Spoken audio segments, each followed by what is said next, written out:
எல்லாருக்கும் நமஸ்காரம். ஆச்சாரிய பக்தியில சிஷ்யாளுக்கு இருந்த ஒரு ஈடுபாட்டையும், அதே நேரத்துல பெருமாளுக்கு பக்தர்கள் பெருமாளுக்கு வந்து பகவத் கைங்கரியத்தை விட பகவத் பாதாளுக்கு செய்கின்ற கைங்கரியம், அதாவது பாகவதர்களுக்கு செய்கின்ற கைங்கரியம், பக்தர்களுக்கு செய்கின்ற கைங்கரியத்தை விட பாகவதர்களுக்கு செய்கின்ற கைங்கரியத்தை ரொம்ப பெருமையா நினைக்கும். அதை பக்தியை விட அந்த பக்தி செய்யறவாளுக்கு சிசூஷை பண்றா இல்லையா, அதை வந்து பெருமாள் நிறைய இடத்துல பெருமையா சொல்லியிருக்கார்.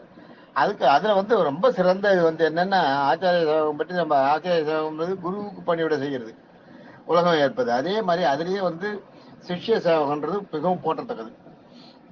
அதையே பெருமாளுக்கு பக்தர் ஆச்சாரிய என்ன பக்தரா வைக்கும்போது அவருக்கு நீங்க வேலை செய்யும்போது பக்தர்களுக்கு சேவை செய்யறது பகவத் பாதாள் அந்த அதுக்கையும் உங்களுக்கு பேராது. இது பெருமாளுக்கு ரொம்ப உகந்த ஒண்ணு.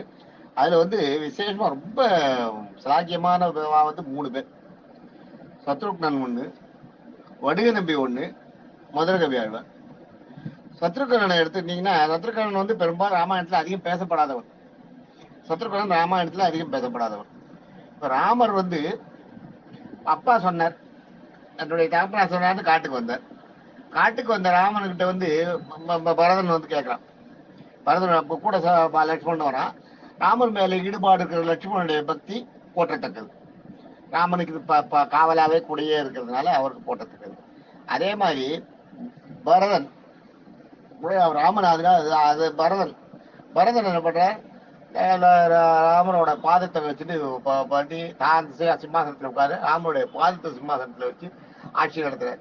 ஸோ ராமனுக்கு செலுத்துற பக்தி பரதன் செய்யறது பாதுகா சேவைன்னு பிறகு அந்த பாதுகா பக்தி ராமனுடைய பரதனுடைய பக்தி அதுவும் போற்றத்தக்கது. ஆனா இதே பக்திய சத்ருகனன் என்ன பண்றான், பரதனுக்கு பண்றான். பரதனுக்கு சர்வீஸ் பண்றான். பரதன் நல்லபடியா ஆட்சி செய்யறதுக்கு சத்ருகன் பரதனுக்கு அடியனா இருந்துட்டு பரதனுக்கு தேவையான எல்லாம் பண்ணி கொடுத்துட்டான். அதனால ராமரே என்ன சொல்றாராம், ஒரு நேரத்துல சத்ருகனோட சர்வீஸ் ரொம்ப உயர்ந்ததுன்றாராம். அதான் என்ன சொல்றாருன்னா, லட்சுமணனுடைய சேவை உயர்ந்தது, பரதன் சேவை அதனிலே வந்தது. ஏன்னா லட்சுமணன் நேரா பெருமாளுக்கு செய்யறான். பரதன் அவனுடைய பாதுகையை வச்சு அதை வச்சுட்டு ஆட்சி செய்யறான். பரதன் ராமருடைய பரிச்சயம் இல்லாத, ராமனுடைய பரிச்சயத்தோட பக்கத்திலேயே இருந்துட்டு பார்த்துட்டு பண்றது லட்சுமணனுடைய சேவை போற்றத்தக்கது. அதிலும் சிறந்தது பரதன் ராமன் இல்லாத வெறும் பாதுகையை வச்சுட்டு செய்யறது. அதே மாதிரி பாத்தீங்கன்னா அனுமனுடைய சேவை என்னன்னா, ராமரை லட்சுமணனை போலவே பக்கத்திலேயே இருந்து ராமருக்கு தேவையான சுற்றுலாம் செஞ்சுட்டு ராமரை காப்பாத்துறது, இந்த மாதிரி சேவையெல்லாம் செஞ்சு அதுவும் போற்றத்தக்கது. இறைவருக்கு அனுமன் ராமனுக்கு சேவை செய்வதோடு பல நேரங்களில் நடைபெற்ற உறவுகளுடனே ராமனுக்கு உதவி புரிந்திருக்கார் இல்லையா. நட்பு என்ற உறவு ராமர் ஹனுமன் ராமரோட மூத்தவர். ஞாபகம் வச்சுக்கோங்க, வயசுல ராமரோட பெரியவர் ஹனுமன். ராமர் சின்ன குழந்தையா காட்டுல வரும்போது ஹனுமன் பெரிய பெரிய ஒரு சேனாதிபதியா, சுக்ரீவனுடைய சேனாதிபதியா இருந்து ராமரை வழிமறிச்சு யாருன்றது தெரிஞ்சுக்கிறதுக்கு பண்றது இது ஆக்சுவலா அந்த இதுல சரித்திரத்துல பாத்தீங்கன்னா ராமரை விட பெரியவர் ஹனுமன். ஆனா சேவை செய்யறதுல ராமரை தன்னுடைய நண்பனா, ஆச்சரியனா, குருவா, தன்னுடைய தெய்வமா ஏத்துக்கிறார். அதனால ராமனுடைய அந்த இது போற்றத்தக்கது. ஆனா ராமனும் எதிராக இல்லாம செய்யும் சேவை. அதனால இப்ப ராமனை எதிர கையில இல்லாத செய்யற சேவை பரதன் செஞ்சது. அதனால ஹனுமன் பக்தியை விட லட்சுமணன் பக்தியை விட பரதனுடைய பக்தி சிறந்தது. ஆனா சத்ருகனன் அந்த சேவையும் தாண்டி பரதனுக்கு சேவரா செஞ்சதுனால பக்தனுக்கு சேவை செய்த ஒரு பகவத் பாதாள்ன்ற அந்த பக்தனுக்கு சேவை செய்த ஒரு சேவையை ஆச்சாரியனுடைய அந்த சேவைக்கு போறான். ஆக பரதன் சத்ருகன் என்ன பண்ணா, பரதனையும் ஆச்சரியனாவும் ஏத்துட்டு இருக்கான். அதனால பரதனுடைய சேவையே உயர்ந்ததுன்றது இது சொல்லியிருக்க ராமாயணத்துல இடம்பெறுகிறது. கம்பராமாயணத்திலேயே இருக்கு. சத்ருகனுடைய சேவை எல்லாருடைய சேவையை விட சிறந்தது. கூட பிறந்த அத்தனை பேருடைய சேவையை விட சத்ருகனோட சேவை சிறந்தது அப்படின்னு இருக்காரு. அதுக்கடுத்து பாத்தீங்கன்னா வடுக நம்பி ராமானுஜரோட சீடர்கள்ல நெருக்கமா இருக்கிற வடுகநம்பி. இந்த வடுகநம்பியோட வேலை என்னன்னா ராமானுஜருக்கு தேவையெல்லாம் பண்ணி கொடுக்குறது. ராமானுஜர் வந்து கல்யாணம் ஆன கொஞ்ச நாள்லயே கொஞ்சம் மனைவி கூட சரியான அவருக்கு டேர்ம்ஸ் இல்லாதனால அவளை விட்டு பிரிஞ்சிடுறார். அவ கூட இல்லை. அவர் அப்பயே அவர் வந்து சன்னியாசம் வாங்கிட்டு வெளியில வந்துடுறார். வெளியில வந்த அப்புறம் இவருக்கு தேவையான தலையை பண்ணி வைக்கிறது, இவருக்கு தேவையானதை எடுத்து கொடுக்கறது, இவர் வெளியில போறதுக்கு எங்க ப்ரோக்ராம் போறாரோ அதுக்கெல்லாம் அரேஞ்ச் பண்ணி கொடுக்குறது, எல்லாம் பிஏ மாதிரி இருக்கிறவர் வடுகநம்பி. எல்லாத்துக்கும் பிஏ. சாதம் தளியை பண்ணி வைப்பார், அவருக்கு சாதம் பண்ணி முக்கியமா ராமானுஜருக்கு தளியை பண்ணி வைக்கிற அவர் தான். ஒரு நாள் ராமானுஜர் ஸ்ரீரங்கத்துல இருந்து வாசல்ல பெருமாள் உலா வராராம். பெருமாள் வந்து உற்சவர் வந்து வீதி விழா வரார். வரும்போது ராமானுஜர் வடுகநம்பி வாடா வாடா வாடா சீக்கிரம் வாடா, பெருமாள் வந்திருக்காரு வாசல்ல, வாடா வாடா வாடான்றாராம். இவர் வந்து வடுகநம்பி பதிலே சொல்லியா வரேன் வரேன்ட்டு பேசாம இருந்தாராம். பெருமாளும் வந்துட்டு போகவும் போயிட்டாராம். பெருமாள் போனப்புறம்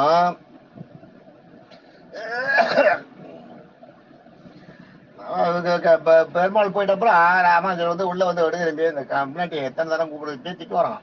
ராமானுஜர் வந்து அந்த வடுகநம்பியை கண்ணாமண்ணு திட்டு வராங்க, அடிக்கவும் அடிப்பாராம்.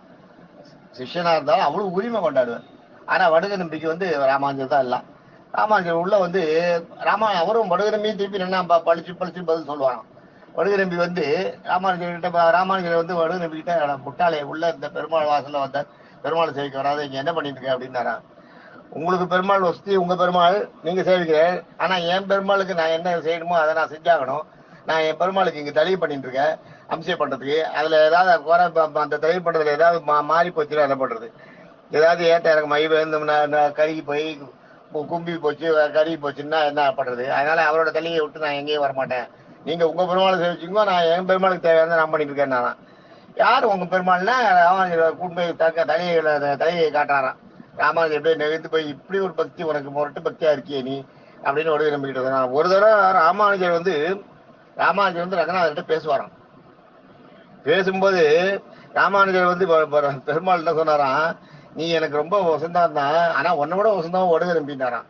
என்னன்னா நீ வந்து என்ன நேரம் என்கிட்ட பேசி ஈசி பக்தி பிரார்த்தனை பண்ற, ஆனா எங்கிட்ட எல்லாம் பேசி பக்தி எல்லாம் பண்ணாமலே நீ எங்கிட்ட வச்சிருக்கிற நம்பிக்கை அதை வந்து முழுசா நம்பி உன்னை ஆச்சாரியனை எடுத்துட்டு உனக்கு தினம் சுசுரூஷை பண்ணிட்டு இருக்கானே என்னுடைய பக்தனுக்கு ஒருத்தர் சுசுரூஷை பண்ணிட்டு இருக்கானே, ஆனா பகவத் பாதான்றது என்னுடைய பக்தனான உனக்கு ஒருத்தர் தினம் சுசுரூஷை பண்ணிட்டு இருக்கானே, அவனோட பக்தி போட்டுறதுக்குது. உன்னை விட எனக்கு வடுகநம்பி தான் ஏற்றம், வடுகநம்பி தான் எனக்கு ரொம்ப பிடிக்கும், வடுகநம்பி தான் ஏற்றம்னாலும். அந்த மாதிரி இது வந்து வடுகநம்பியோட இது. மதுரகவி ஆழ்வார் பார்த்தீங்கன்னா, மதுரகவி ஆழ்வார் வந்து திருநெல்வேலிக்கு பக்கத்துல திருக்கோளூர்ன்ற ஊர்ல பிறந்தவர். அவரோட சொந்த ஊர் அது. இவர் என்ன பண்றாரு, இவருக்கான ஆச்சாரியனை தேடி ஊரெல்லாம் சுத்துறாரு. சுத்தும் போது இதுக்கு போயிடுறாரு, மதுரா போயிருக்காரு, வடநாடு.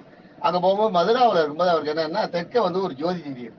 இந்த ஜோதி தெரிஞ்ச உடனே அவரை ஈர்க்கிறது இந்த ஜோதி. இது என்ன ஜோதி புதுசா தெரியுது, சரி இந்த ஜோதி எங்க இருக்கு, என்ன இந்த ஊர் விசேஷம் என்ன அப்படி பார்க்கலான்ட்டு நான் நாடோடியா அப்படியே வந்துட்டே இருந்தா தமிழ்நாட்டுக்கு வந்துட்டான். தமிழ்நாட்டுக்கு வந்து திருநெல்வேலி அவ ஊருக்கே வந்துட்டான். அந்த ஜோதி அங்க வந்தா தெரியலாம். திருக்கோளூருக்கு வந்தவொடனே ஆழ்வார் திருநகரிக்கு வந்தவொடனே, திருக்கோளூர் வந்து ஆழ்வார் திருநகரி பக்கத்துல, ஆழ்வார் திருநகரிக்கு வந்தவொடனே அது ஜோதி மறைஞ்சு போச்சான். மறைஞ்சு போனோடனே ஓஹோ இங்கதான் இருக்க என்னமோ விசேஷம் அப்படின்னு அந்த ஊர்ல கேட்கிறாரு இவர், என்ன விசேஷம் இங்கன்னு கேட்டா, அது மாதிரி ஒரு தம்பதியருக்கு வந்து குழந்தை பிறந்தது. அந்த குழந்தைக்கு வந்து மூமெண்டே இல்லை. நான் அம்மா என்ன பண்ணிட்டா, அந்த குழந்தைய கொண்டு என்னமோ ஒரு மங்கைன்னு பேர், அவன் அம்மா பேர் நிலமங்கையா என்னமா, அவன் அம்மா கொண்டு இந்த குழந்தை உடம்பே அசைவே இல்லை, ஒண்ணுமே இல்லை, ஆனா முகம் பிரகாசமா இருக்கு, இந்த பெருமாளே உனக்கே நான் தத்து கொடுத்துட்றேன், நான் அந்த குழந்தை நான் என்ன பண்றதுன்னே தெரியல, எனக்கு அசைவே இல்லை, ஆனா உயிர் இருக்கு, அப்படியே கண்ணை மூடினபடி இருக்கு. அப்படியே கொண்டு போய் பெருமாள்கிட்ட வந்த ஆழ்வார் பெருமாள் கோயில்ல அந்த புளிய மரம் பொந்துல வச்சுட்டு போயிடுவேன்.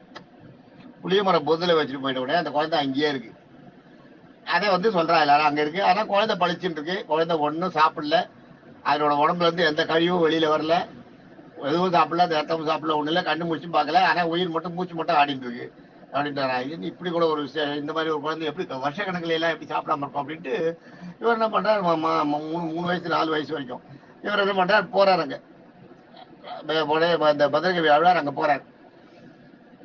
அங்க போய் பார்த்தா அங்க அந்த குழந்தை அப்படியே இருக்கு. இவர் பார்த்த உடனே இவருக்கு அந்த குழந்தைய பார்த்தோன்னா அந்த குழந்தைய சுற்றி முகத்துக்கு பின்னாடி பெரிய ஒளி தெரியுது. ஆஹா இது வந்து சாதாரண குழந்தை இல்லை, இது வந்து அபூர்வமான குழந்தை, இதுதான் நமக்கு ஆச்சாரியன், அதனாலதான் அங்கிருந்து ஜோதி தெரிஞ்சு நம்ம இங்கே கூட்டிட்டு வந்து விட்டுருக்குன்ட்டு அந்த குழந்தைய குருவா ஏத்துக்கிறாராம். 3 வயசு குழந்தைய, 3 வயசு 4 வயசு குழந்தைய ஆச்சாரியரை ஏத்துக்கிறாராம். மதுரகவி ஆச்சாரிய ஏத்துட்டு விழுந்து சேவிச்சுட்டு ஒண்ணு கேட்கிறாராம் அந்த நம்மகிட்ட, சித்தின் வயிற்றில் சிறியது பிறப்பின் எத்தை தின்று எங்கே கிடக்கும்னு கேட்கிறாராம். செத்ததின் வயிற்றில் சிறியது பிறப்பின்னும் சொல்லுவா சிலர், ஆனா சித்தின் வயிற்றில் சிறியது பிறப்பின்றதுதான் கரெக்ட். சித்தின் வயிற்றில் சிறியது பிறப்பின் எத்தை தின்று எங்கே கிடக்கும்னு கேட்கிறாராம். அப்படி அதுக்கு என்ன அர்த்தம்னா, சின்ன சாதாரண ஒரு பொம்னாட்டியோட வயிற்றுல ஒரு குழந்தையா பிறந்து ஒரு பெரிய பெரிய மகான் சித்தின் வயிற்றில் சிறியது என்று சிறியது பிறப்பின் எத்தை தின்று எங்கே கிடக்கும், இங்க கிடைக்கீங்களே, நீங்க சாப்பிடுறதுதான் என்ன, சாப்பிடுறதுக்கே ஒண்ணும் இல்லை அப்படின்னு உடனே இவர் பாடுறாராம். பாடின உடனே அப்படியே அத்தனை வருஷமா கண்ணு முடிச்சே பார்க்காத அந்த குழந்தை டக்குன்னு கண்ணு முடிச்சு பார்த்தான். பிற்காலத்துல இதுதான் நம்மாழ்வார். டக்குன்னு கண்ணு முடிச்சு பார்த்துதான், பார்த்து மதுரை வேளாளரை பார்த்து அப்படியே ஒரு சிரிப்பு சிரிச்சுதான். சிரிச்சுட்டு முதல் வார்த்தையா அப்பதான் பேச ஆரம்பிக்குதான், அது அத்தை தின்று அங்கேயே கிடக்கும்னு நம்மாழ்வார். அது அத்தை தின்று அங்கேயே கிடக்கும்னு அப்ப இவருக்கும் புரியுது, மதுரை வேளாளருக்கும் புரியுது, நம்மாழ்வாருக்கும் புரியுது. அதுக்கு என்ன அர்த்தம்னா, சாதாரண ஞானிகளுக்கு பாத்தீங்கன்னா, ஞானிகளுக்கு தனியா சாப்பிடணுன்றது தேவையில்லை. அதனாலதான் யோகிகள்லாம் பாத்தீங்கன்னா வருஷ கணக்கில் கூட சாப்பிடாம இருப்பார். காத்தையே சுவாசம் பண்ணிட்டு காத்தையே சாப்பிட்டு இருக்கிறவான்லாம் நீங்க கேள்விப்பட்டிருப்பீங்க. இந்த ஞானிகளுக்கு வந்து தலை இருக்கு பாத்தீங்களா, தலையில வந்து அந்த மூளையில மத நீர்னு ஒண்ணு சுரக்குமா. மத நீர், யானைக்கு மதம் பிடிக்கிறது நீர் சோதனை, அது மாதிரி ஒரு நீர் ஒண்ணு உள்ள சுரக்குமா. அந்த நீரானது மத நீர் ஒழுகி அது அப்படியே வயிற்றுக்குள்ள போகுமா. ஒழுகி வயிற்றுக்குள்ள போச்சுன்னா அதுதான் சாப்பாடா. ஜீவத்துக்கு ஜீவன் இருக்கத்துக்கு தேவையான சக்தியா அந்த மத நீர் கொடுத்துருமா வயிற்றுக்குள்ள போயிட்டு. அதனால எத்தனை வருஷம் ஆனாலும் அவ பாட்டுக்கு இருப்பாள். கிடைச்சா சாப்பிடணும், கிடைக்காத சாப்பிடலாம், சாப்பிடாமலும் இருக்கலாம் முடியும். அதனாலதான் பல ரிஷிகளால பெரிய மகான்களை எல்லாம் சாப்பிடாமலே 15 நாள் 20 நாள் 2 மாசம் 4 மாசம் வருஷ கணக்குல எல்லாம் கூட இருந்திருக்கா. 14 வருஷம் கூட சாப்பிடாம இருந்திருக்கா. லட்சுமணன் வந்து 14 வருஷம் காட்டுல சாப்பிடாம தான் இருந்தான். அப்ப எடுத்துட்டு வந்து பெருமாளுக்கு ராமருக்கு வந்து எல்லாத்தையும் பழங்கண்ணிகள் எல்லாம் கொண்டு கொடுப்பான். ராமர்கிட்ட கொடுத்துட்டு ராமர் சாப்பிட்ட அப்புறம் லட்சுமணனை சாப்பிடுன்னு சொல்லுவாருன்னு எதிர்பார்த்துட்டே இருப்பான். ராமரும் சொல்ல மாட்டார், நீ சாப்பிட்டாருன்னு கேட்க மாட்டார். அவர் பாட்டு வாங்கி சாப்பிட்டு போயிடுவார். அவர் ராமர் வயிறு நிறைஞ்ச உடனே லட்சுமணன் வயிறு நிறைஞ்சிருமோ. லட்சுமணன் வயிறு நிறைஞ்ச உடனே லட்சுமணன் போயிடுவாரா. இது எதுக்குன்னா 14 வருஷம் சாப்பிடாம ஒருத்தன் இருந்தாதான் இந்திரஜித்தை ஜெயிக்க முடியும்ன்றது இந்திரஜித்துக்கு ஒரு வரம் இருக்கான். அந்த வரத்தை வந்து ஃபுல்ஃபில் பண்ணி இந்திரஜித்தை ஜெயிக்கிறதுக்கு லட்சுமணன் தான் முடியுன்றதுனால அது ராமருக்கு தெரியுது. அதனால ராமர் லட்சுமணன் சாப்பிட்டியான்னு கேட்கறதுல லட்சுமணனும் சாப்பிட்றதுக்கு ஆசைப்படவே இல்லை 14 வருஷமா. இது வந்து ராமாயணத்துல வர கதை. இதை இது பண்ணிட்டு என்ன பண்ணிட்டானா, இவர் இந்த குழந்தை சொன்ன அது அத்தை தின்று அங்கேயே கிடக்கும்னு உடனே வந்து சேர்க்கிறாராம். என்ன சிஷனா ஏத்துக்கோன்னு சொல்லிட்டு அப்போ வந்து கண்ணினுள் சிறுத்தாம்புன்னு 11 பாட்டு பாடாருங்க.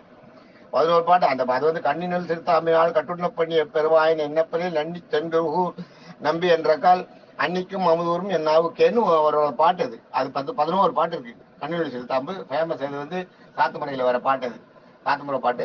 அந்த கண்ணினுள் சிறுத்தாம்பு பாட்டை பாடுறாரா 11 பாட்டு பாடினாரா. அவர் மதுரை பாடினதே அந்த 11 பாட்டு தான். 4000 குறைஞ்ச பாடுறது வந்து திருப்பாடாழ்வார் 10, மதுரை 11. மதுரை 11 பாட்டு பாடினதுல இந்த இதுதான் பாடினாராம், கண்ணினுள் சிறுத்தாம்பு தான் பாடினாராம். 11மே வந்து 11ல என்னன்னா அந்த குழந்தைய பத்தியே தான் பாடினாராம். யாரு நம்மாழ்வார் குழந்தை வடிவில் இருக்காரு, அந்த குழந்தைய பத்தியே தான் பாடினாரே ஒழிய பெருமாளை ஏதோ ஒரு 2 இடத்துல சாதாரண போற போக பெருமாளை டெக்ஸ்ட் பண்ணிட்டு போறது, அவர் பேரை சொல்றது வேற வழியே பெருமாளை போகவே இல்லை. எல்லாத்துலயும் நம்மாழ்வாரை தான் பொழுது பாடிருக்காரு அந்த பாடலை, அந்த பாடினதெல்லாம். இதை வந்து நம்ம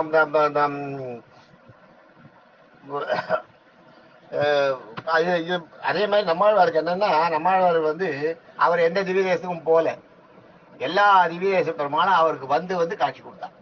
அவர் இருக்கிற இடத்துக்கு வந்து அத்தனை திவ்ய தேச பெருமாளும் எல்லாரும் வந்து அவர் இருக்கிற இடத்துல கண்ண மூடிட்டாருன்னா அவர் இருக்கிற இடத்துல அந்த பெருமாள் வருவாரா, அவர் பாடுவாரா இவர். அது மாதிரி வந்து காட்சி தந்தார். அது மாதிரி கழிந்தது காட்சி தந்தவெல்லாம் மதுரகவி மயக்கும் கவி ஆழ்வாருக்கு எப்படி இருக்காரு, ஆசுகவி என்றெல்லாம் கூறுவாரலாம். மதுரகவி ஆழ்வார் யாரே நம்மாழ்வாரை வந்து நீ வந்து சிறந்த கவி, நீ வந்து எனக்கு சிஷ்யன், பெரிய இது எனக்கு பக்தன், என்னுடைய பக்தன் சொல்ல மாட்டாரா. மதுரை கவியை சொல்லுவாராம் பெருமாள். வர பெருமாள்லாம் மதுரகவி ஆசுகவி, மதுரகவி மயக்கும் கவி, மதுரகவி மயக்கும் கவி ஆழ்வார் ஆசுகவி அப்படி எல்லாம் சொல்லுவாளாம். சொல்லி கேட்பாரா அவர் எப்படி இருப்பாரு விசாரிப்பாரா. இவர் கேட்க மாட்டாராம். நம்மாழ்வார்கிட்டே சொல்லுவாரா, எனக்கு ஒன்ன விட மதுரகவி ஆழ்வார்கிட்ட பிரீத்தி ஜாஸ்தின்னு சொல்லுவாளாம். அதுக்கு என்ன காரணம்னா, பெருமாளுடைய பக்தன் இவருக்கு வந்து பக்தி ஜாஸ்தி. பெருமாளுடைய பக்தன் மேல இவருக்கு இருக்கிற பக்தி. பெருமாளுடைய பக்தனா வந்து நம்மாழ்வாரையும், இவருக்கு அவர் மேல இருக்கிற பக்தியை வந்து பாகவத பக்தியாகவும் எடுத்துக்கணும். இந்த இடத்துல ஆச்சாரியன் பக்தியாகவும் எடுத்துக்கணும், பாகவத பக்தியாகவும் எடுத்துக்கணும். ஆக பக்தனுடைய பக்தியை விட பாகவதால் பக்தியும் சிஷ்யன் வந்து குரு மேல வச்சிருக்கிற பக்தியுமே சிறந்தது, பிரீத்தியானதுன்றது வந்து எல்லா இடத்துலயும் ராமாயணத்துல பாரதத்துல எல்லா இடத்துலயும் நிறைய இடத்துல இறங்கி கிடக்கு. அதை பெருமாளே சொல்லியிருக்காரு. பெருமாளே வந்து என்னுடைய பக்தர்கள் வந்து என் மேல செலுத்துற அன்பை விட என் பக்தர்கள் மேல பகவத் பாதாள் பக்தர்களுக்கு கைங்கரியம் பண்றாளே அவளே எனக்கு ரொம்ப பிடிக்கும், பாகவத கைங்கரியம் பண்றவாளே எனக்கு ரொம்ப பிடிக்கும், எனக்கு அவ மேலதான் என்னுடைய இது ஜாஸ்தின்னு சொல்லியிருக்காராம். இது ஒரு பதிவு. நாளைக்கு வேற ஒன்று பார்ப்போம். தேங்க்யூ.